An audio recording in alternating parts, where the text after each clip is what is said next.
Muchas gracias a la universidad por también ser un espacio que invita al encuentro, al diálogo y a, ¿por qué no?, discutir uno de los temas más importantes para nosotros como sociedad, como es la crisis hídrica.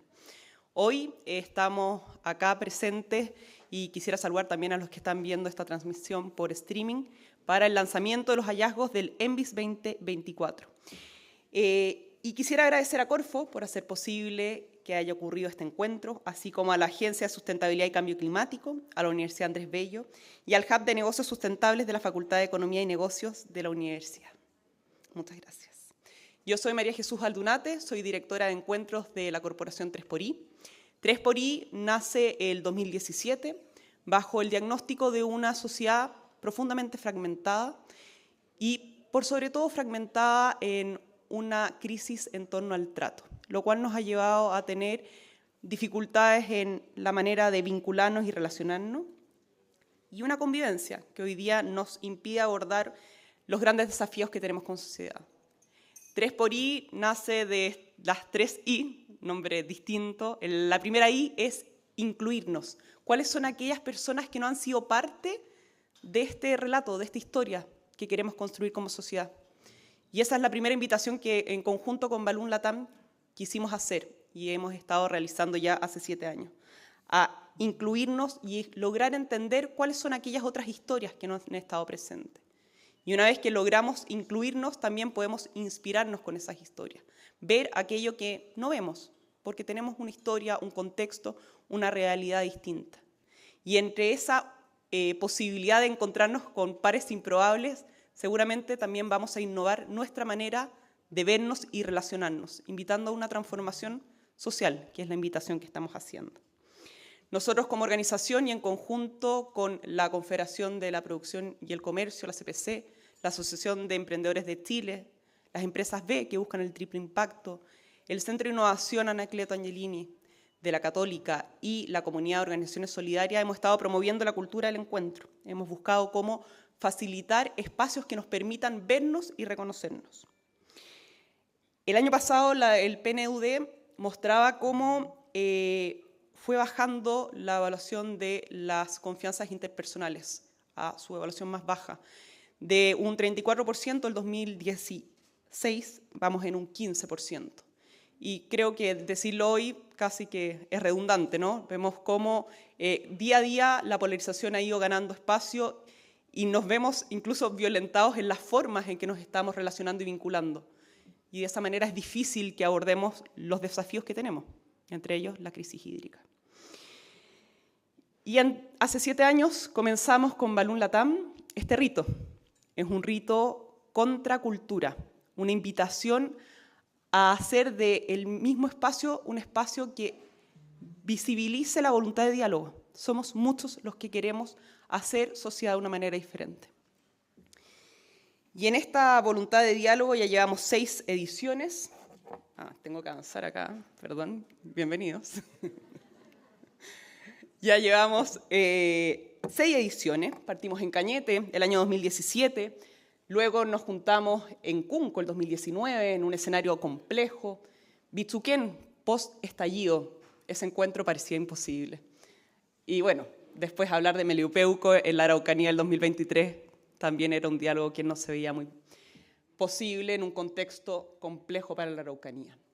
Nos reunimos el año pasado en Ensenada en torno a los desafíos medioambientales y sociales y este año en Liguera, el 2025, el epicentro de la escasez hídrica. Coquimbo, sus 15 comunas se encuentran en escasez hídrica, las 15 comunas. Pero esto es un problema que si bien es territorial, también es de índole nacional. Tenemos hoy día 172 de las 346 comunas en Chile bajo esta situación. Entonces, lo que nosotros hemos hecho en conjunto es invitar a un diálogo local, pero con un alcance nacional. Y esto no lo hacemos solos, así que quisiera invitar a Juan Cordero, Juan Ignacio, para presentar a nuestros partners con quienes hemos ido convocando e invitando a facilitar estos espacios de diálogo.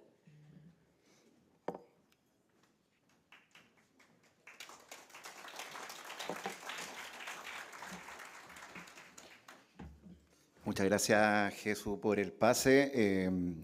Primero que todo, agradecer a todas las personas que pudieron estar acá. Para nosotros esto no es trivial, es parte de un viaje. Como dice bien la Jesús, dentro del rito hay hitos bien importantes y simbólicos, y uno de ellos es poder devolver todo lo que fue el aprendizaje y los hallazgos que tuvimos en este encuentro. Así que para nosotros esto sigue la conversación del ENVIS, se mantiene, y también generamos las condiciones para pensar ya en el futuro, en el próximo ENVIS, que nos va a estar convocando.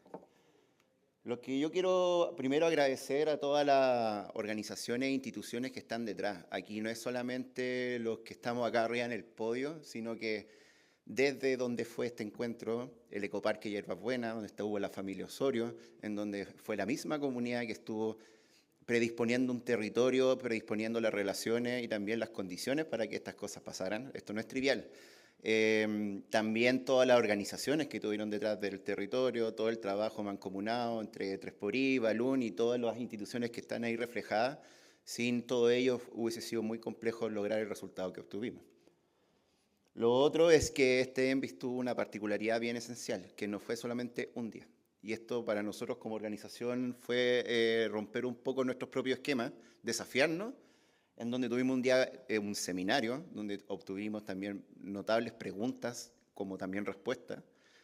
Tuvimos el mismo ENVIS, donde tuvimos más de 1.415 personas sentadas en 200 mesas de diálogo, lo que genera también un impacto, no solamente por el número, sino que también por cómo se generan las conversaciones y las conclusiones. O sea, los hallazgos que vamos a tener ahora no es solamente el resumen que obtuvimos entre 10 personas, sino que es la conclusión de distintas formas que nosotros levantamos información.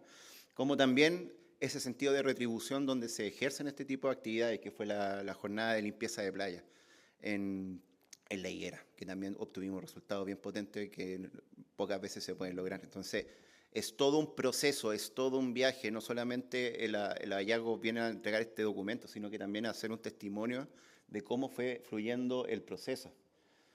Otra cosa que queremos destacar son los proveedores locales, ya, lo que fue la alimentación, lo que fue la logística, transporte, lo que fue el hospedaje, todos los recursos que se movilizan para hacer este tipo de iniciativas llegan directamente a proveedores locales, lo que también genera un dinamismo en la microeconomía local y también un atractivo para que el territorio se empiece a conocer desde otros ojos y desde otra perspectiva.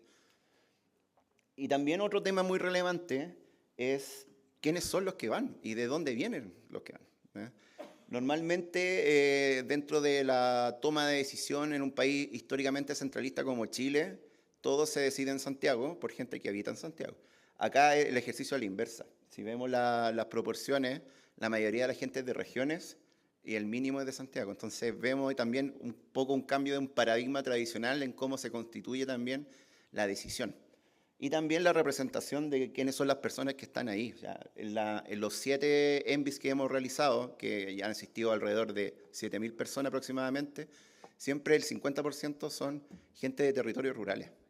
Porque nosotros como Balún somos una empresa B que promovemos la disminución de las brechas de desigualdad en los territorios rurales. Y una de las principales brechas de desigualdad que existen en Chile es de la toma de decisiones y la participación. Entonces, para nosotros, el ENVIS es un mecanismo de disminución de la brecha de desigualdad para que todos y todas puedan ser parte de una gobernanza y una toma de decisión. Y queda reflejado también en los datos, no es solamente lo que nosotros proponemos. Y aquí, antes de pasar cómo constituimos todo este proceso de hallazgo, quiero también darle un aplauso y agradecer al Hub de Negocios Sustentables de la UNAD, a Luciana, a Mariana, a Pascal, que estuvieron ayudando en este proceso de sistematización de toda la información, así que un aplauso también para ella. No sé en dónde estarán por ahí, pero hubiese sido muy complejo poder llegar con los tiempos y entender la capacidad que teníamos para analizar esto sin el aporte de ellos. Así que muy agradecidos para que también puedan, ellos cuando están ahí lo vamos a saludar después.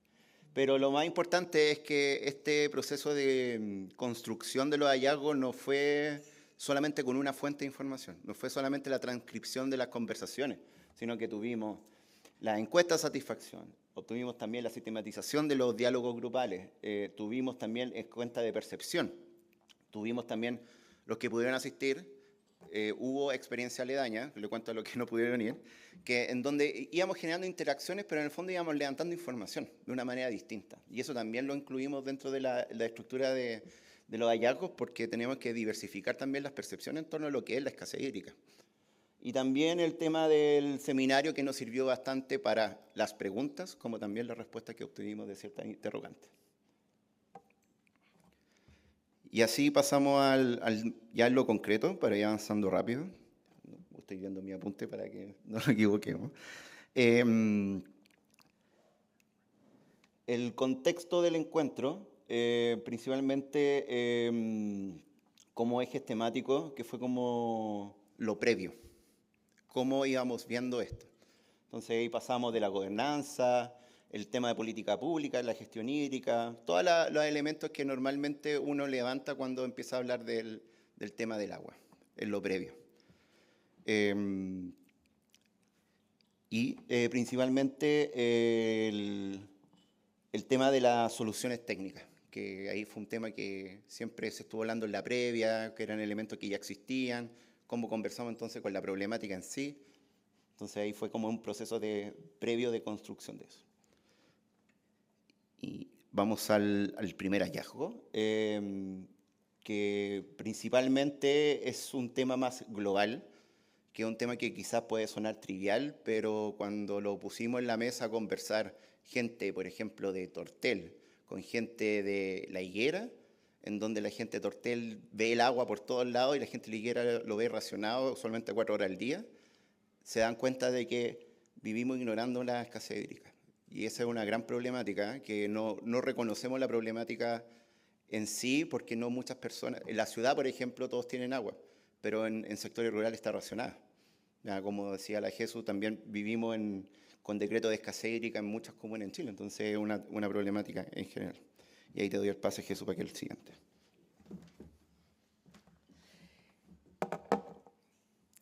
Es bien interesante lo de que vimos ignorando la crisis hídrica. Como anécdota, y muchos de los que participaron de acá de Santiago se iban con la sensación de no sé, no sabía que había esta realidad en parte del territorio. Y no solo en parte del territorio nacional del norte, que podría ser más intuitivo, que en el sur. En el sur también, a pesar de que llueve prácticamente todos los días del año, gran parte de los territorios no tienen acceso a agua potable y hoy día se abastecen a través de camiones aljibe. El segundo hallazgo, todos estos hallazgos no es el descubrimiento de la rueda, pero sí ponen en relieve algo que no hemos visto, nos ha costado ver. Y en parte de eso lo que hemos visto durante el proceso, hubo 38 organizaciones con las que organizamos esto, donde se veía que no existe un diagnóstico común y hay una crisis de confianza también que nos impide avanzar en este segundo hallazgo, una política nacional para la gestión integrada de cuenca. Es algo que recuerdo en las primeras conversaciones del Grupo Motor, que aparecía como cómo avanzamos hacia ese lugar. Y para avanzar hacia ese lugar es clave ver el rol que tiene el local, cómo desde la gestión local podemos hacer una transformación, pero al mismo tiempo teniendo una mirada nacional. Entonces acá tenemos un tremendo desafío del cual nos encantaría que los expertos después pudiesen conversar, porque estos hallazgos, la idea no es que simplemente los visibilicemos acá, es que ojalá los puedan descargar, van a estar presentes en la página del 3xI, en la página de Balloon Latam, para que ojalá inviten a nuevas conversaciones que nos permitan seguir avanzando en estas posibilidades y desafíos que tenemos como sociedad. Dale, Juan, con el tercero.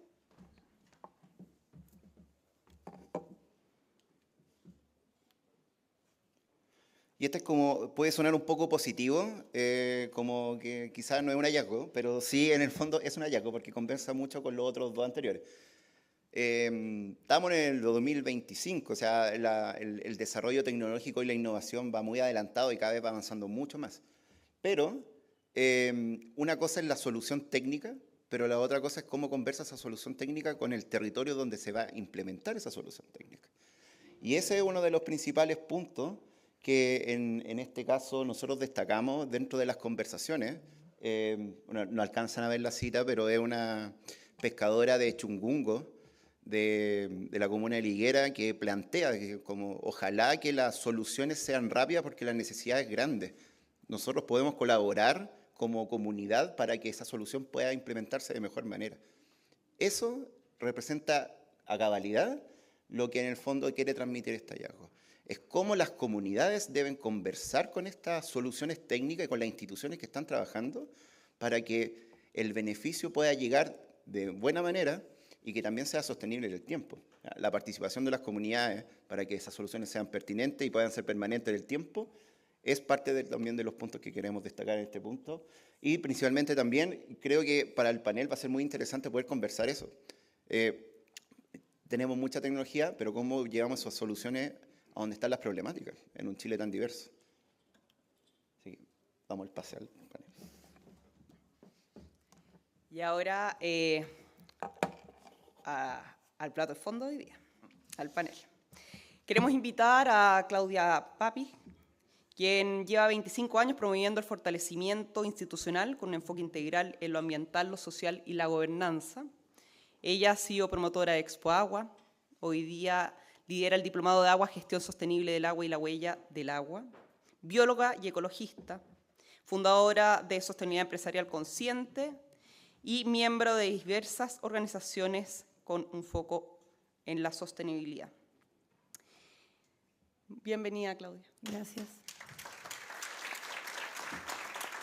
Claudia va a estar moderando este panel de mujeres donde voy a partir por Alfredo, ya que en este caso va a ser el único hombre. No era la idea inicial, Alfredo, pero así fue. Alfredo Moreno es un destacado profesional chileno, con una amplia trayectoria en el ámbito público y privado, ex ministro de Relaciones Exteriores, de Desarrollo Social, Obras Públicas, y actualmente es copresidente de la Comisión para la Paz y el Entendimiento y también director del 3xI. Bienvenido, Alfredo.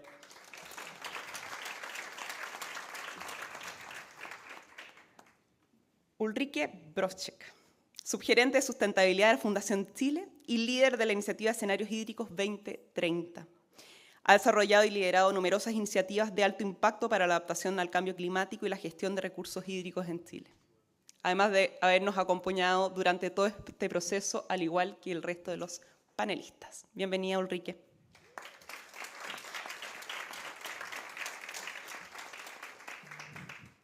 Luciana Mitjavila es la directora del Hub, dueña de casa, de Desarrollo Sostenible de la Universidad Andrés Bello. Se ha destacado por impulsar soluciones sostenibles y prácticas para enfrentar el cambio climático y fomentar el desarrollo económico inclusivo. Bienvenida, Luciana. Y porque es clave también tener una mirada desde los territorios, y este encuentro lo hicimos en Coquimbo. Quiero invitar a Paula Martínez, destacada bióloga, marina, que actualmente es la directora regional de Coquimbo de la empresa social B, Balún Latam. En su rol ha liderado proyectos que fomentan el emprendimiento y la colaboración en comunidades locales con la naturaleza. Bienvenida, Paula.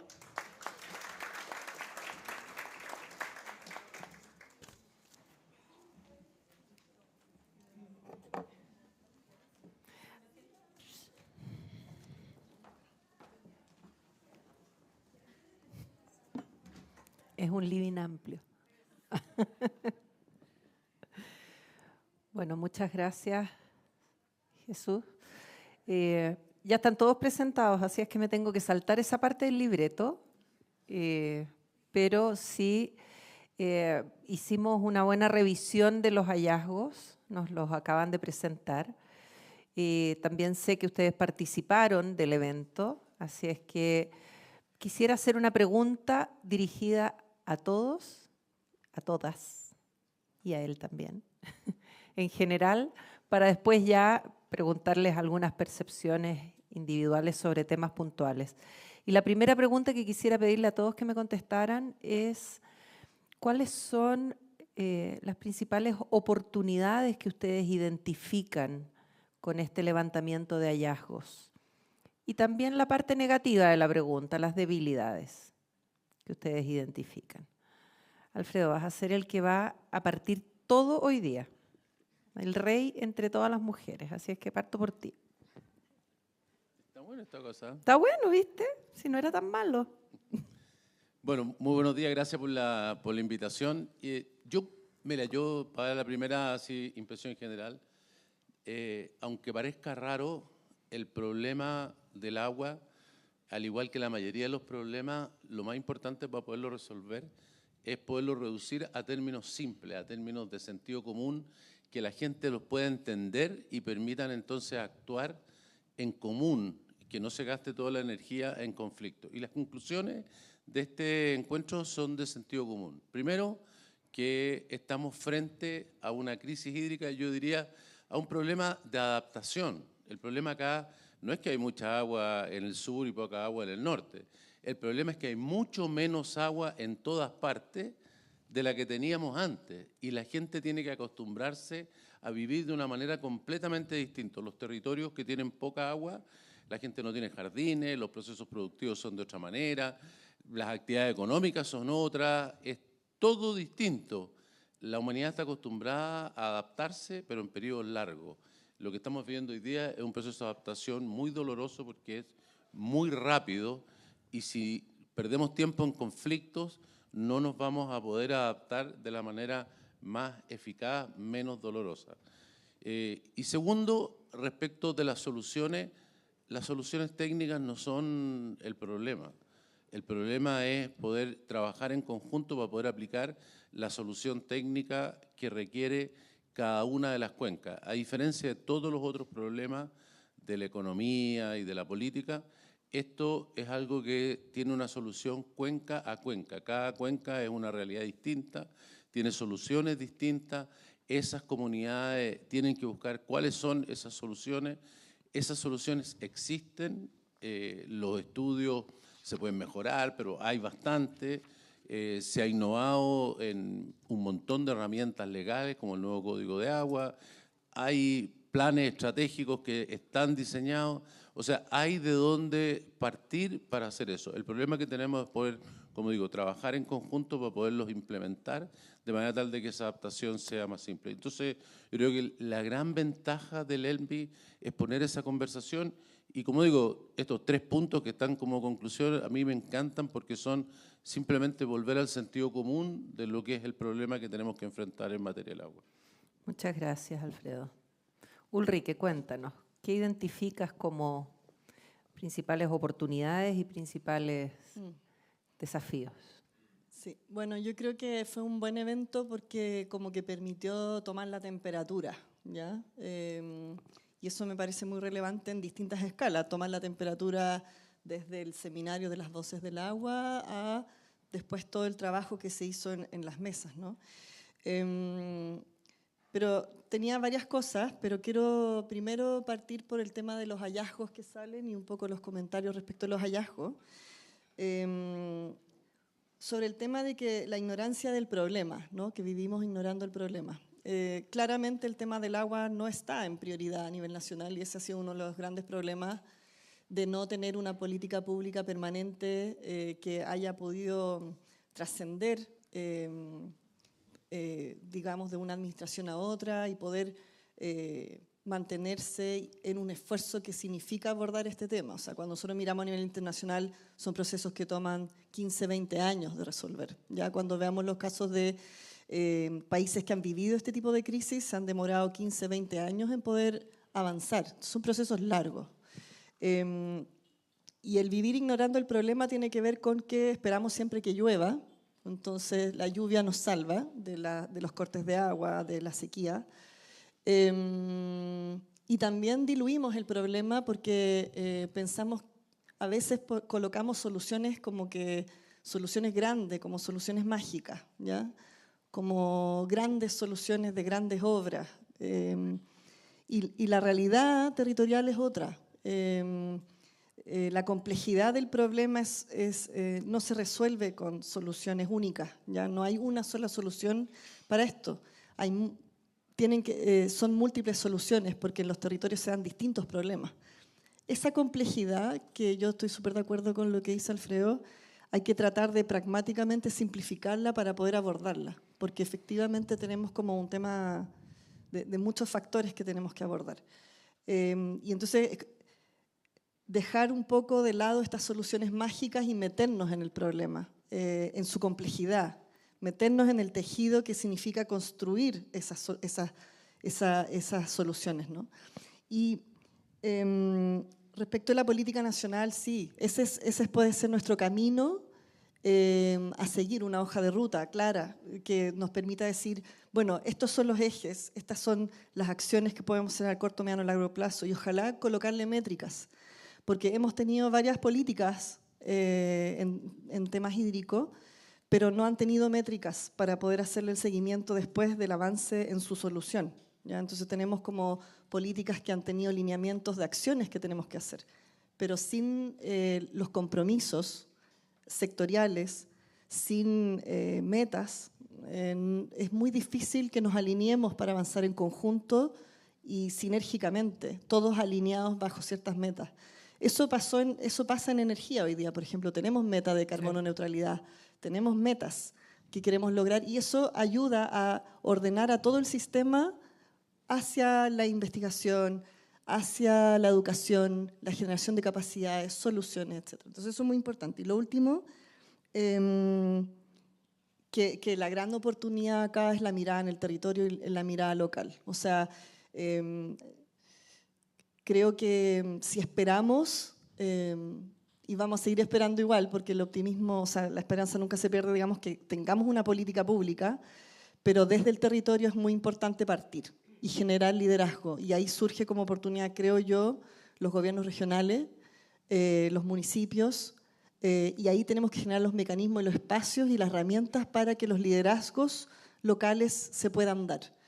Pero esa va a ser finalmente la respuesta más efectiva, porque en todos los territorios podemos, si somos capaces de generar liderazgos, como impulsar una cantidad de soluciones suficiente para abordar los problemas en las 101 cuencas hidrográficas que tenemos, que son tan distintas entre sí. Muchas gracias, Ulrike. Paula, cuéntanos, ¿qué es lo que tú identificas de lo vivido? Sí. Sí.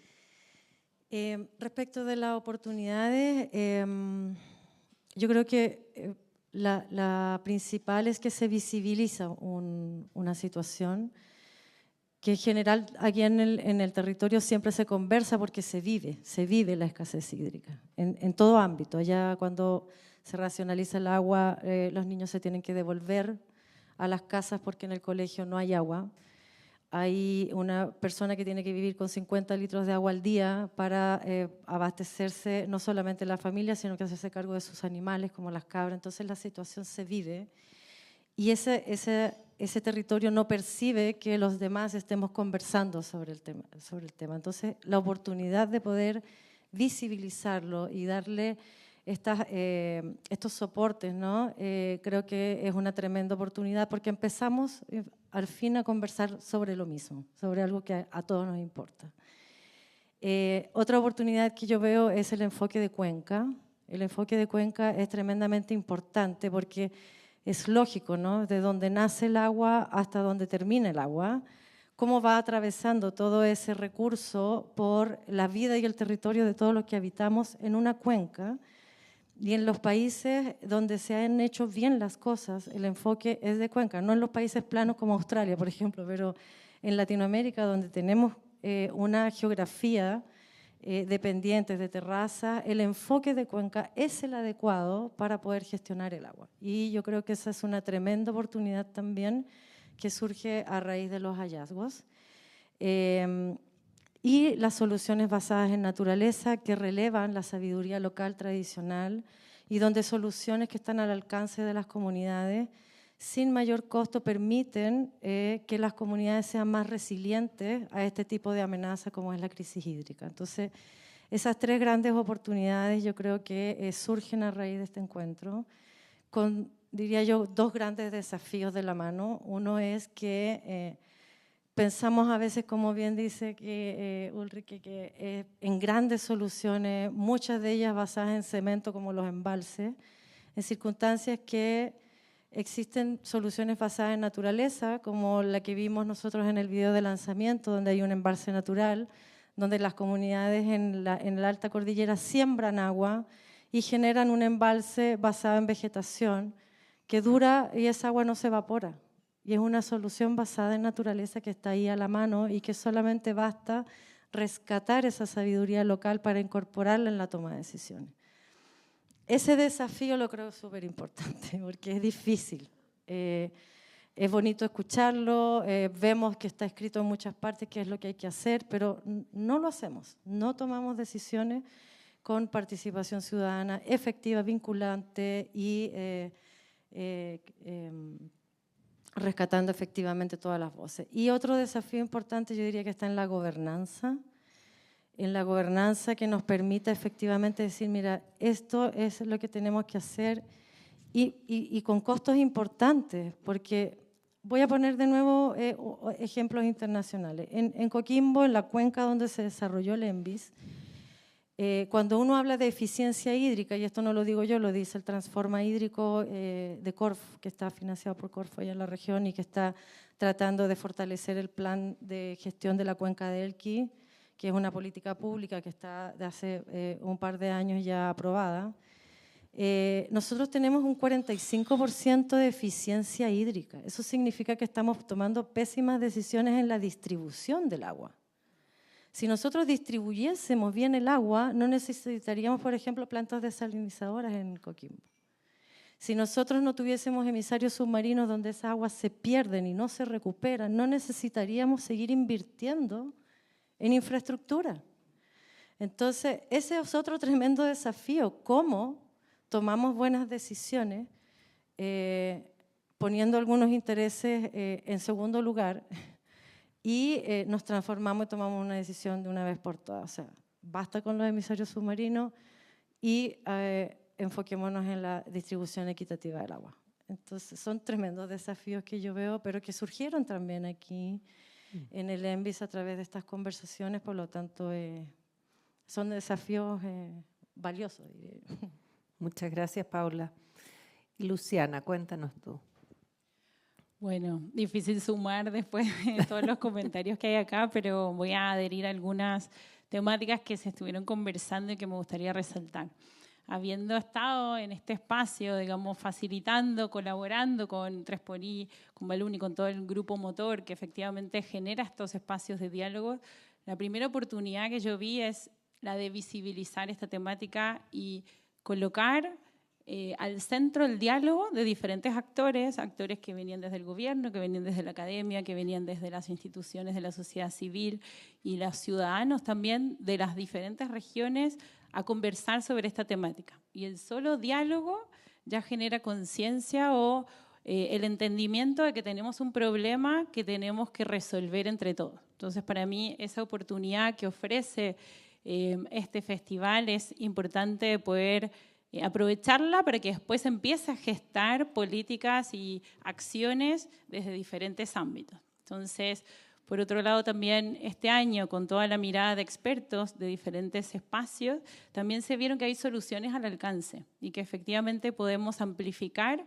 esas opciones de futuro que podemos, a través de la colaboración también, amplificar su impacto y poder lograr soluciones rápidas y de corto plazo, porque en el fondo esta crisis es urgente y también es súper relevante. Y desde los desafíos, un poco que también era la pregunta que vos hacías, lo que yo diría es que el gran desafío que tenemos es de cambio de conductas. Efectivamente aquí lo que necesitamos hacer es cooperar para poder amplificar el impacto que podemos tener, colocar la ciencia al servicio de estas problemáticas. Sabemos que hay algunas ciencias o algunas soluciones basadas en justamente en ciencias de la vida que pueden ser súper importantes. Desde esta institución me gustaría dar solo un ejemplo. Hay una startup que fue declarada la startup del año, que es parte, digamos, de una académica de esta institución que se llama Peuman, que tiene soluciones justamente para usar menos agua y potenciar la agricultura. Entonces, hay algunas soluciones que usan el 30% menos de agua, que están disponibles en el mercado como tantas otras que debe haber, y que efectivamente podemos amplificar su uso para que esto pueda generar soluciones concretas. Desde la mirada ciudadana, cómo cada uno de nosotros puede también tener más cuidado en los recursos hídricos para también poder desarrollar esos cambios. Y el mayor desafío yo creo que es la cooperación y la mirada de largo plazo, es decir, que las soluciones trasciendan los 4 años, que en general son ciclos que a través de los gobiernos se van dando, sino que podamos efectivamente tomar una mirada del agua como una mirada país que trascienda los diferentes gobiernos que van pasando y que efectivamente sea una política país con mucha más responsabilidad y participación de parte de todos. Ese creo que es el gran desafío que también vimos en el primer día. Muchas gracias, Luciana. Yo quisiera hacerle ahora una pregunta a Ulrike. Ulrike, tú te referiste a que teníamos soluciones sostenibles, locales, y quisiera preguntarte sobre los desafíos financieros y regulatorios. ¿Cuáles crees tú que son los principales obstáculos financieros y normativos para implementar estas soluciones hídricas sostenibles en Chile? Mira, las soluciones individuales que existen, que son muchas, nosotros hicimos un portafolio con más de 200 soluciones tecnológicas a nivel mundial. 212. Ya, 212. Me lo sé de memoria. Sí, el 84% de esas soluciones, desde el punto de vista regulatorio, se pueden implementar en el corto y mediano plazo, ¿ya? O sea, hay una regulación que nos habilita la entrada de esas soluciones. ¿Qué nos falta? Ese es un dato importante, ¿cierto? En materia de soluciones, yo creo que lo que faltan son las soluciones sistémicas, como decían en el hallazgo, ¿no? Que es cómo esas soluciones se integran con el territorio. Y eso tiene que ver con cómo se conectan y benefician a más de un sector. Porque en el fondo la mirada a las soluciones ha sido más individual de cada uno, porque como no hemos tenido una política pública que las ha sistematizado, que ha generado esta mirada común, cada uno ha tenido que resolver su propio problema de manera individual. Y un común denominador entre todos los participantes era la necesidad de colaborar. Cuando tú reconoces que necesitamos colaborar para avanzar, es porque el problema de alguna manera te supera y la solución individual ya no es suficiente. Entonces, necesitamos estas soluciones que son sistémicas, que son multipropósitos, y la única forma de armar esas es en colaboración y en coordinación en los territorios. Entonces, la principal barrera, creo yo, que tenemos, quizás llámese regulatoria, es que no tenemos los espacios formales de coordinación y de planificación. ¿Por qué? Porque hoy día no tenemos una institución única que sale dentro de los resultados también, que necesitamos un ente coordinador, un ente que coordine a todos los ministerios. Tenemos una fragmentación de instituciones con atribuciones por ley para gestionar el recurso hídrico. Entonces, ¿quién los coordina? ¿Quién genera un poco ese liderazgo que trasciende? Y eso se ha discutido mucho a nivel nacional. No es que este tema surge ahora, esto se viene discutiendo hace muchos años. ¿Cómo avanzamos gradualmente hacia esa institucionalidad? Y esa institucionalidad tiene niveles nacionales y tiene niveles locales. Y en el nivel local, como hablaban de la cuenca hidrográfica, que es la unidad base, se necesita la gobernanza a nivel de las cuencas. Y eso también es algo que está en los diagnósticos y en las propuestas de hace más de 20 años. Y no hemos logrado avanzar en la conformación de organismos de cuenca. Han habido muchos intentos. Entonces, yo creo que las barreras están en los espacios formales de la institucionalidad para que se dé esta coordinación. Y por otro lado, en relación a las soluciones sistémicas y las soluciones más emergentes como las basadas en la naturaleza, es que como no hemos tenido puesto el foco en esas soluciones, sí tenemos barreras en MIDESO, por ejemplo, en el Ministerio de Desarrollo Social, para tramitar esos proyectos. Entonces necesitamos pasar por los caminos, digamos, regulatorios que habiliten ese tipo de soluciones. Nosotros hemos ido como bypaseando la regulación porque se puede, pero hay que sistematizarlo para que sea más fácil, para que los municipios tengan claro cómo tienen que tramitar esas soluciones. Y en todo lo que se llama infraestructura verde, urbana, ese tipo de soluciones que son emergentes y que son tendencia mundial para tener ciudades más sostenibles, ciudades sensibles al agua, resilientes y con adaptación a cambio climático. Ahí tenemos que trabajar con las instituciones porque el Ministerio de Obras Públicas, por ejemplo, no ve ese tipo de soluciones porque hace obras, no hace SBN. Entonces ahí es donde tenemos que ir integrando, piloteando y pasar estas tramitaciones para empaquetarlas y así poder replicarlas rápidamente. Perfecto, gracias Ulrike. Alfredo, aprovecho de preguntarte a ti entonces, dado que Ulrike se refiere a la gobernanza y a ti te tocó vivirlo desde el lado del gobierno, digamos, ¿qué modelo de gobernanza hídrica crees tú que podría garantizar una gestión integrada de cuencas y mejorar la coordinación entre las distintas instituciones que intervienen en la gestión hídrica? Bueno, yo coincido mucho con lo que ha dicho Ulrike. Aquí hay dos o tres cosas. La primera tiene que ver con esto de que la solución del problema es a nivel local. Cada cuenca es completamente distinta y Chile tiene 101 cuencas, o sea, 101 problemas diferentes, completamente distintos uno del otro. En general los países tienen 5 cuencas, 8 cuencas, 13 cuencas, pero 101 es un caso muy particular que se da por la geografía chilena. Y cada uno de ellos, como digo, el agua es muy difícil moverla de una cuenca a otra, de tal manera que esos problemas son muy diferentes unos de otros. Cada una de ellas está estudiada. Uno podrá discutir si se debe ocupar la solución 1, la 2 o la 3, pero están estudiadas, hay soluciones propuestas. El Código de Agua establece un plan estratégico de cuenca para cada una de ellas. Está hecho, revisado, está publicado en la Dirección General de Agua. Hay una obligación legal de actualizarla cada 5 años y es una especie como de modelo que permite decir, bueno, mire, no, yo no quiero poner un embalse, yo quiero poner otra cosa. Perfecto. ¿Qué pondríamos? Esto. Y se puede simular qué sucede y se puede discutir y podemos tomar una decisión de qué hacer, porque lo que es evidente es que si no hacemos nada vamos a tener un problema de orden muy grande. Eso es lo primero. Lo segundo, respecto de la gobernanza, efectivamente en Chile hay 43 instituciones que tienen, digamos, algo que decir en materia del agua. La coordinación se hace sin ninguna norma legal, y dependiendo de cuál es el gobierno y qué es lo que decide, se hace de distinta manera. En el gobierno me tocó a mí, le tocó al Ministerio de Obras Públicas, me tocaba a mí, pero había que tomarse la autoridad, digamos, no hay una autoridad legal. Y en este gobierno se cambió a Medio Ambiente, después no le funcionó, lo volvieron ahora a Obras Públicas, pero es una cosa frágil, no tiene... Para eso se presentó un proyecto de modificar esto. A nosotros hicimos una mesa nacional del agua con todos los sectores.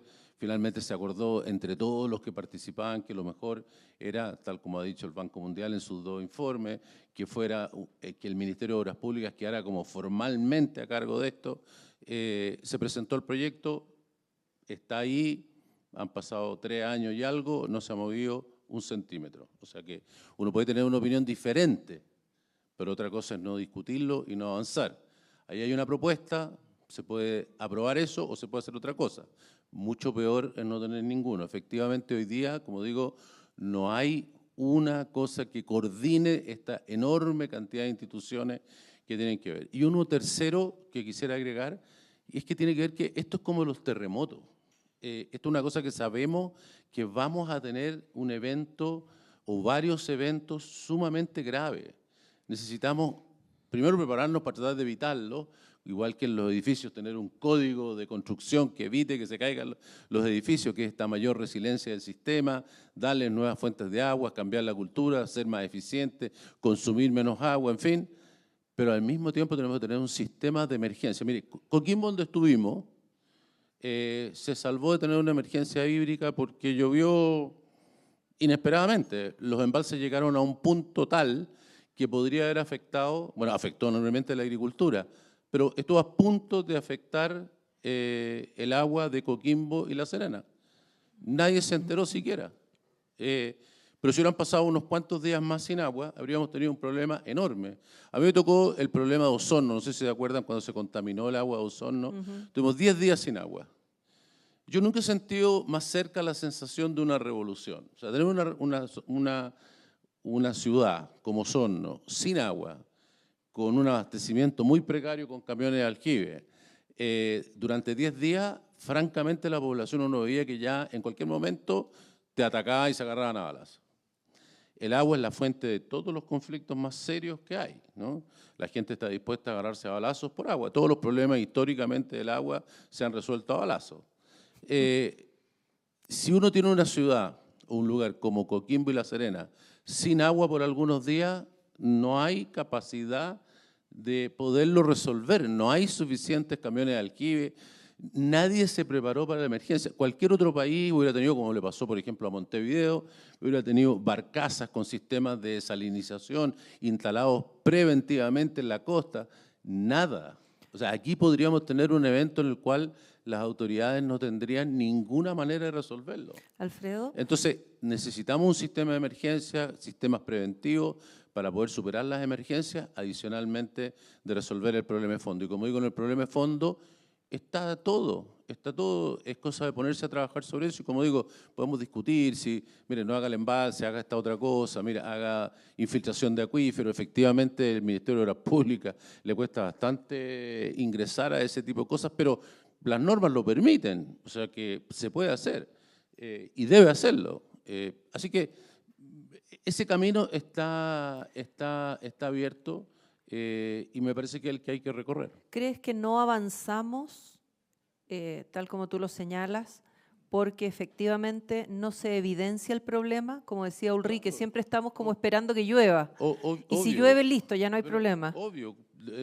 Tuvimos la peor sequía en 100 años el año 2019.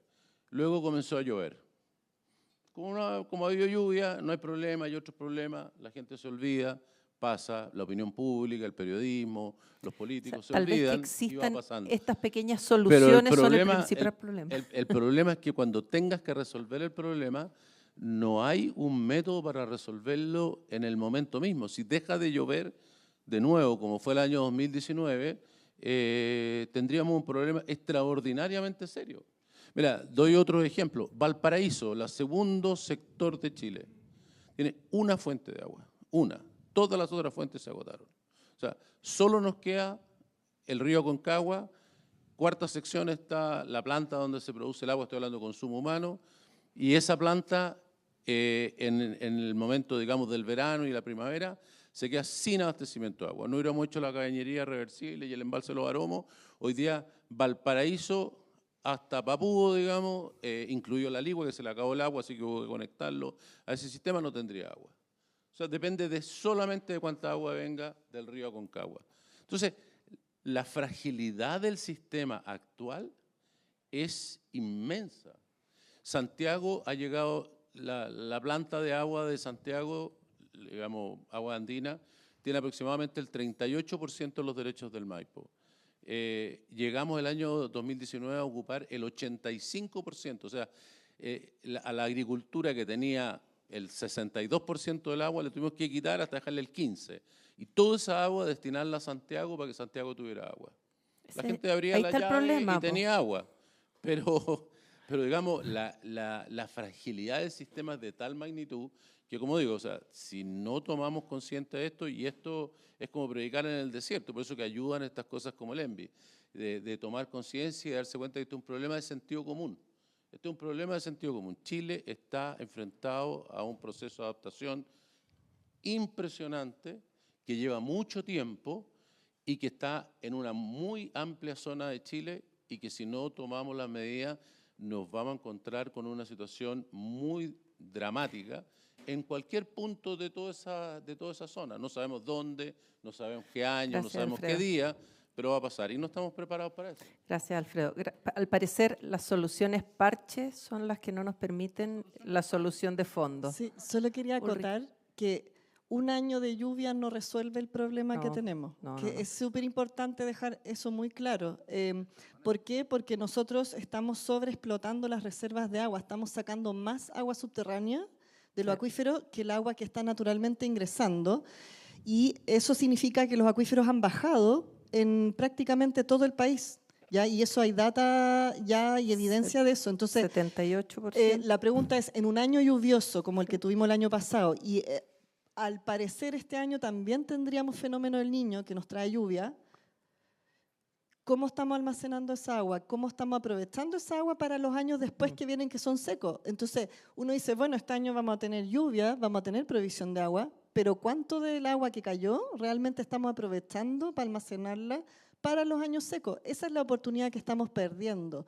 Y lo último, decir que tenemos la sensación de que el año pasado llovió. Ojo, que tenemos superávit de agua solamente en la zona central. Si miramos los datos de la zona norte y el sur, el año pasado, en un año lluvioso, quedaron con déficit de precipitaciones en relación a años promedio normales. Solo que Santiago y la zona central no es Chile. Gracias, Ulrike, por la advertencia. Yo quería preguntarle a la Paula, tú te referiste a la sabiduría local, y Alfredo hizo también mención a aquello, es decir, ok, no es embalse lo que necesitamos, ¿qué es lo que necesitamos? Ir a preguntarle a las localidades. Me gustaría preguntarte, ¿cómo se podría fortalecer el rol de las comunidades en la toma de decisiones y en la implementación de soluciones locales? Mira, podría contestarte con lo que estamos iniciando nosotros a hacer ahí en el territorio luego del ENVIS. Fuimos reconocidos nosotros como Balún en Latam como en el fondo, que es punto focal de un core de la UNESCO que reconoce a la cuenca del Elqui como un laboratorio de resiliencia. Se llama Red Resilience, que está alojada en la UNESCO y que nos va a permitir a nosotros dar pasos muy importantes en el trabajo con las comunidades para fortalecer la resiliencia territorial. Y enfocado principalmente en la crisis hídrica.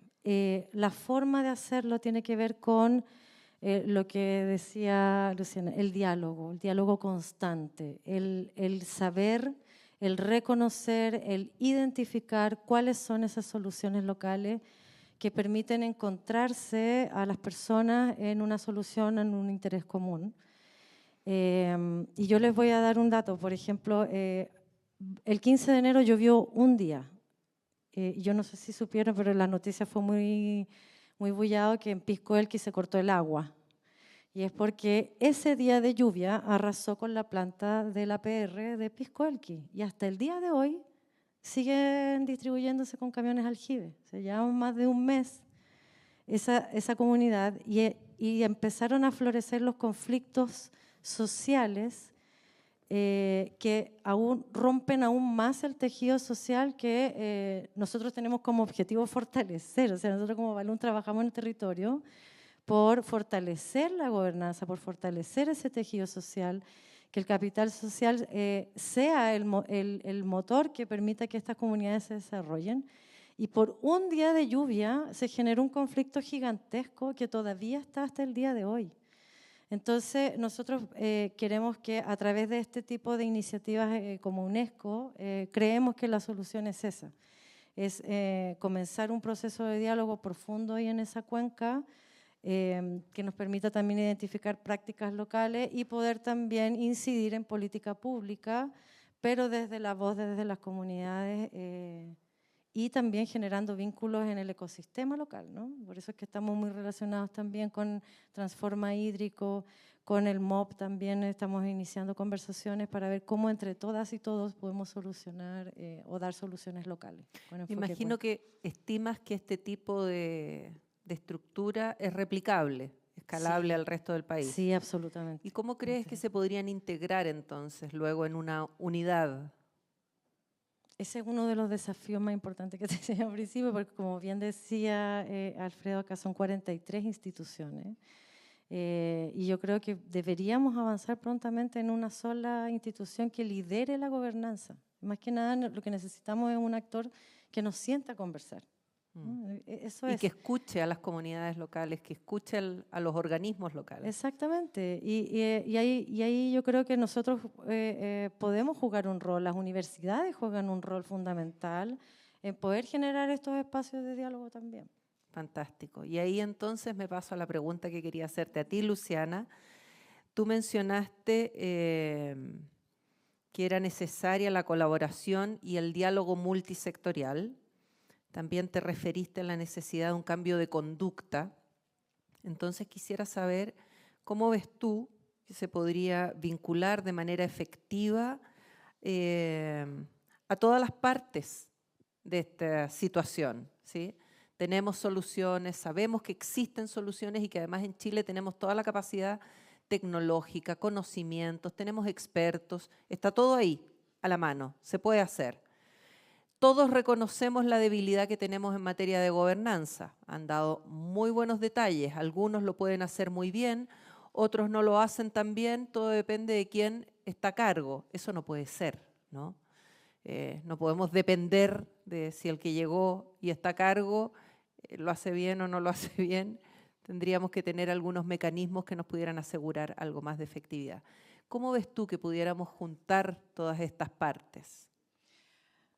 A ver, puedo contar evidencias de lo que podemos hacer. Yo creo que en ese sentido lo que tenemos que hacer es, de nuevo, dialogar y accionar. Es decir, aquí ya tenemos que pasar más a la acción y esa acción tiene que ser de escala, ¿sí? Y para poder desarrollar esa escala hay que generar mecanismos de diálogos que también puedan presentar, digamos, iniciativas que puedan avanzar hacia esos cambios que queremos hacer, que pueden ser a todo nivel. Pueden ser a nivel nacional, pero también a nivel territorial, como hablamos nosotros, a nivel opinión ciudadana, donde esta convergencia de actores es clave.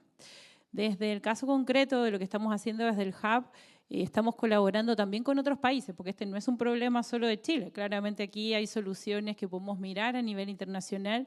Colaboramos en esto con México, con el TEC de Monterrey, con Uruguay, con todas las universidades y con Argentina, con la Universidad Nacional de Córdoba, donde estamos presentando lo que es la innovación económica. Y este es un espacio de diálogo donde convocamos a los 4 sectores, localmente, pero también en alineamiento con Latinoamérica, donde está la universidad, no solo una, sino todas las redes universitarias para poder poner conocimiento al servicio de estos problemas y la innovación, como tú dices, al servicio de estos problemas, donde estamos convocando al Estado, y están los gobiernos, algunos gobiernos regionales, estamos comenzando a articular esas conversaciones, donde también están las organizaciones de la sociedad civil y los gremios empresariales, porque todos tenemos aquí algo para aportar en estos problemas o en estas oportunidades que estamos encontrando.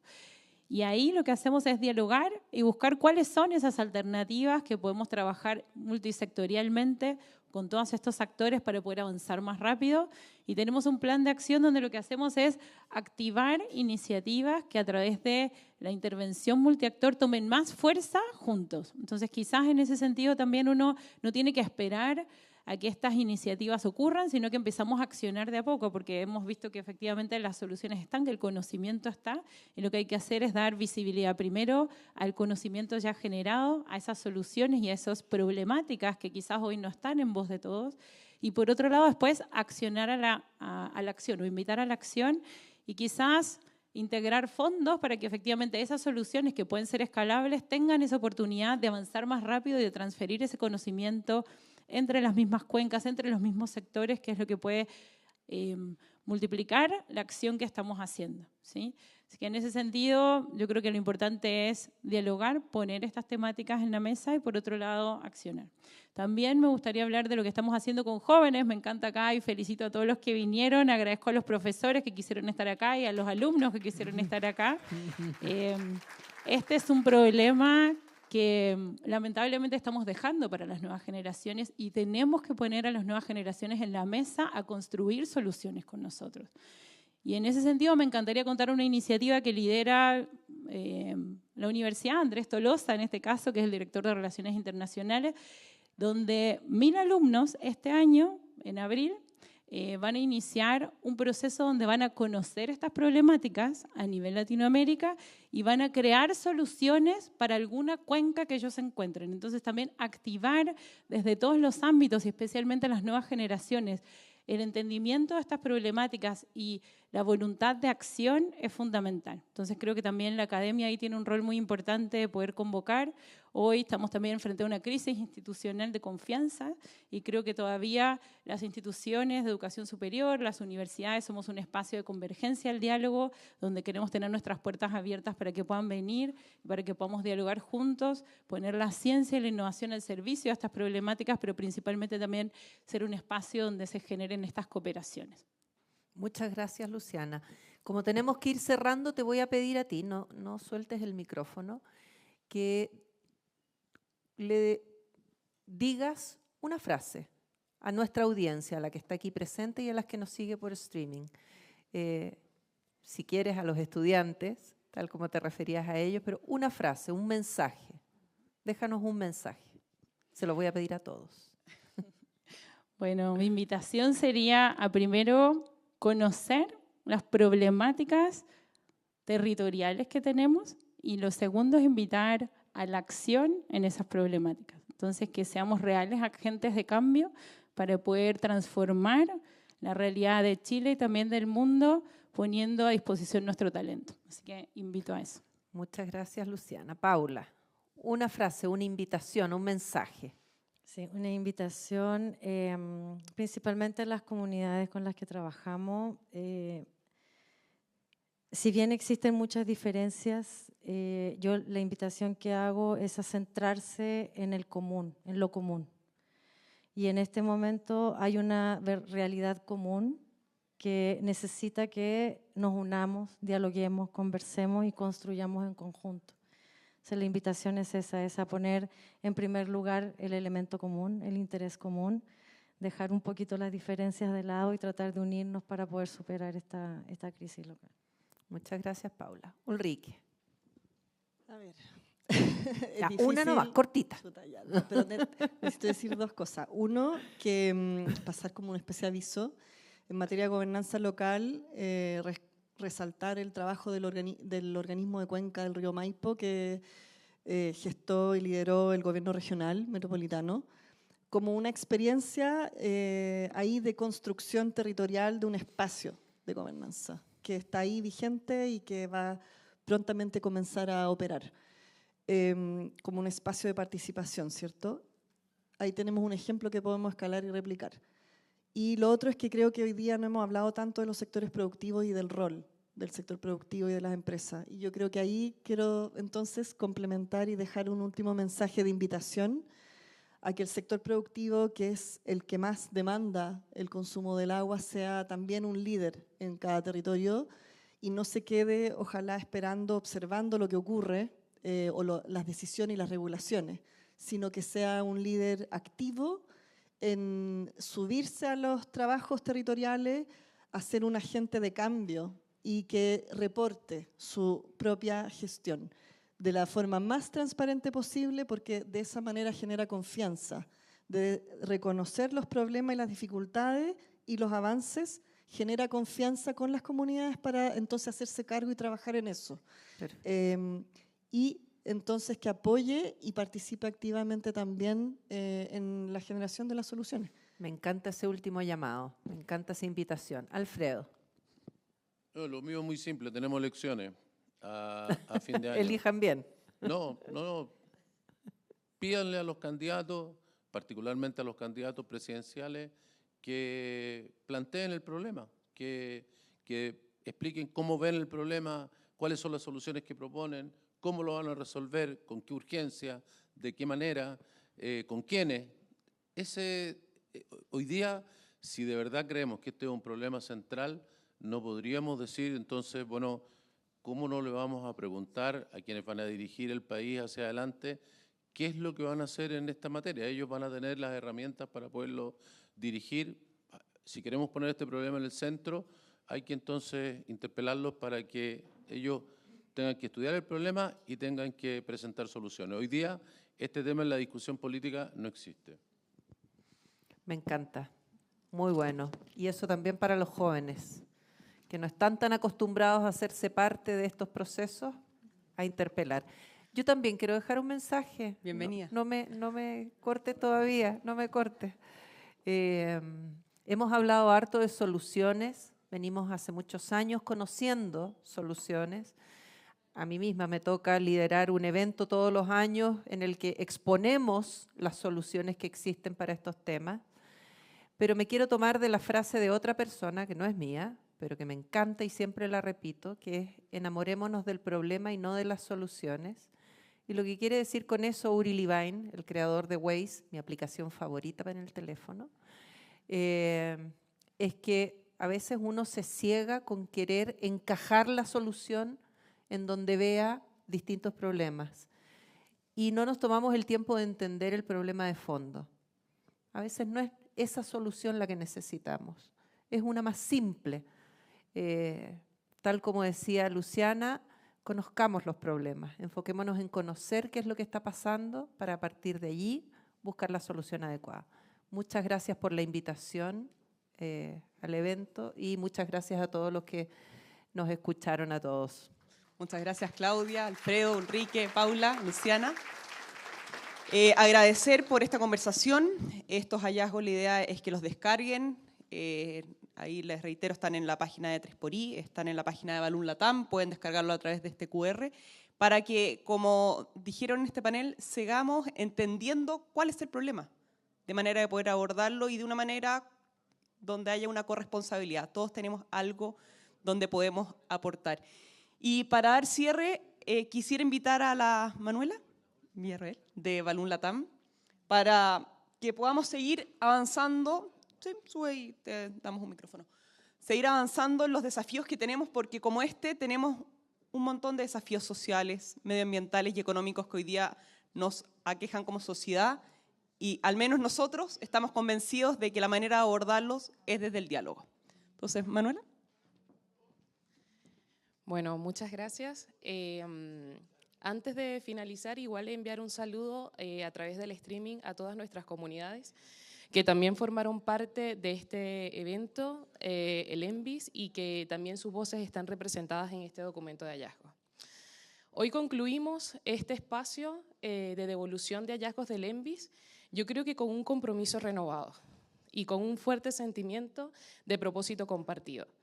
Todos los aprendizajes, todos los resultados que nosotros estamos entregando, ojalá sea un primer paso para la construcción también de desarrollo de soluciones mucho más sostenibles y también colaborativas para enfrentar todos los desafíos que hoy como sociedad tenemos. Este ha sido un espacio que nos ha permitido dialogar, reflexionar, pero también guiarnos también en la construcción de nuevas políticas, de nuevos proyectos innovadores y también de relaciones. Confiamos que los hallazgos del ENVIS permitan generar espacio e inspiren en el desarrollo de espacios de interacción y diálogo entre las comunidades y demás sectores que en conjunto puedan hacer frente a todos los desafíos como la crisis hídrica y muchos otros más que tenemos. Por último, solo decirles que dejemos agendado para poder compartir también en el próximo ENVIS, el sábado 10 de enero, en Antofagasta. Gracias por su participación activa, gracias por su compromiso. Juntos seguiremos en este camino de poder construir un mejor mañana. Gracias por formar parte también de este gran proceso de vinculación, donde todas las voces que participaron fueron escuchadas. Así que, gracias totales.